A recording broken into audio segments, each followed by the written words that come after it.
Secara best practice, implementation automation dimulai dari proses yang paling sederhana.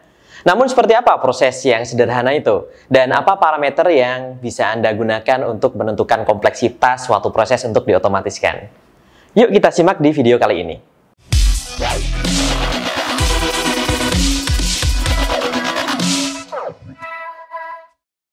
Setidaknya ada 3 parameter yang bisa Anda gunakan untuk menentukan kompleksitas suatu proses.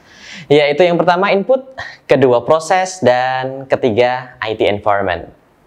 Kita bahas satu persatu. Dari yang pertama yaitu adalah input. Hal ini terkait bagaimana input dari proses ini, standar atau tidak standar. Standar yang dimaksud adalah format inputnya jelas dan fix. Susunan dan posisi inputnya tetap.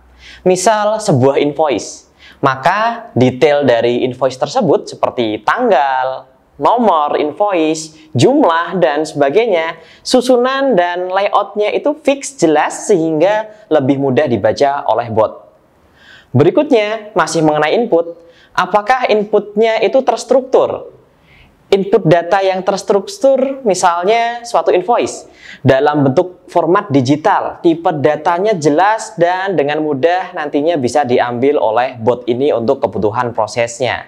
Atau justru input yang tidak terstruktur, misal dalam sebuah invoice bentuknya masih free text atau bahkan masih tulisan tangan yang ini harus di-scan menggunakan OCR agar mampu diproses oleh bot ini.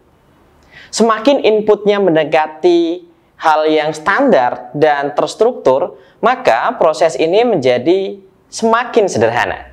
Sementara, semakin tidak standar dan tidak terstruktur, maka proses ini menjadi semakin kompleks untuk diotomatiskan.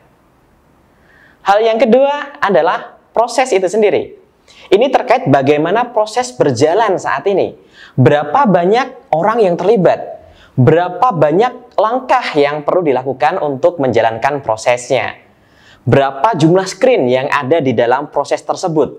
Dan tentunya semakin banyak akan menambah kompleksitas dari proses ini. Selain itu juga Anda perlu melihat rules atau aturan main di dalam menjalankan proses tersebut. Apakah prosesnya mempunyai aturan yang tetap jelas dengan minimum validasi dan variasi? Misal, sebuah proses dengan aturan jika X maka Y, selain itu Z, akan berbeda kompleksitasnya dengan proses yang melibatkan banyak variasi dan case di dalamnya.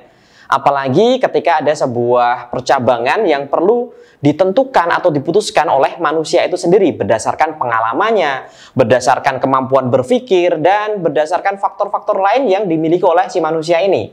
Tentunya hal ini akan menambah kompleksitas dari suatu proses untuk diotomatiskan. Dan yang ketiga teman-teman adalah mengenai IT environment. Hal ini berkaitan dengan keterlibatan teknologi dan integrasi antar sistem yang ada di dalam proses ini. Apakah aplikasinya menggunakan mainframe? Tentunya akan berbeda kompleksitasnya atau lebih kompleks untuk diotomatiskan daripada aplikasi dengan format web-based yang dibangun di atas Java atau .NET.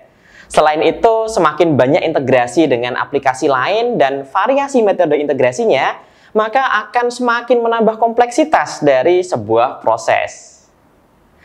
Oke, teman-teman. Setelah mengetahui 3 parameter tersebut, saatnya Anda bisa mulai menginventariskan proses-proses yang ada serta menentukan tingkat kompleksitasnya. Proses yang sederhana adalah kandidat yang terbaik dari implementasi awal yang bisa Anda lakukan. Semoga video ini bermanfaat.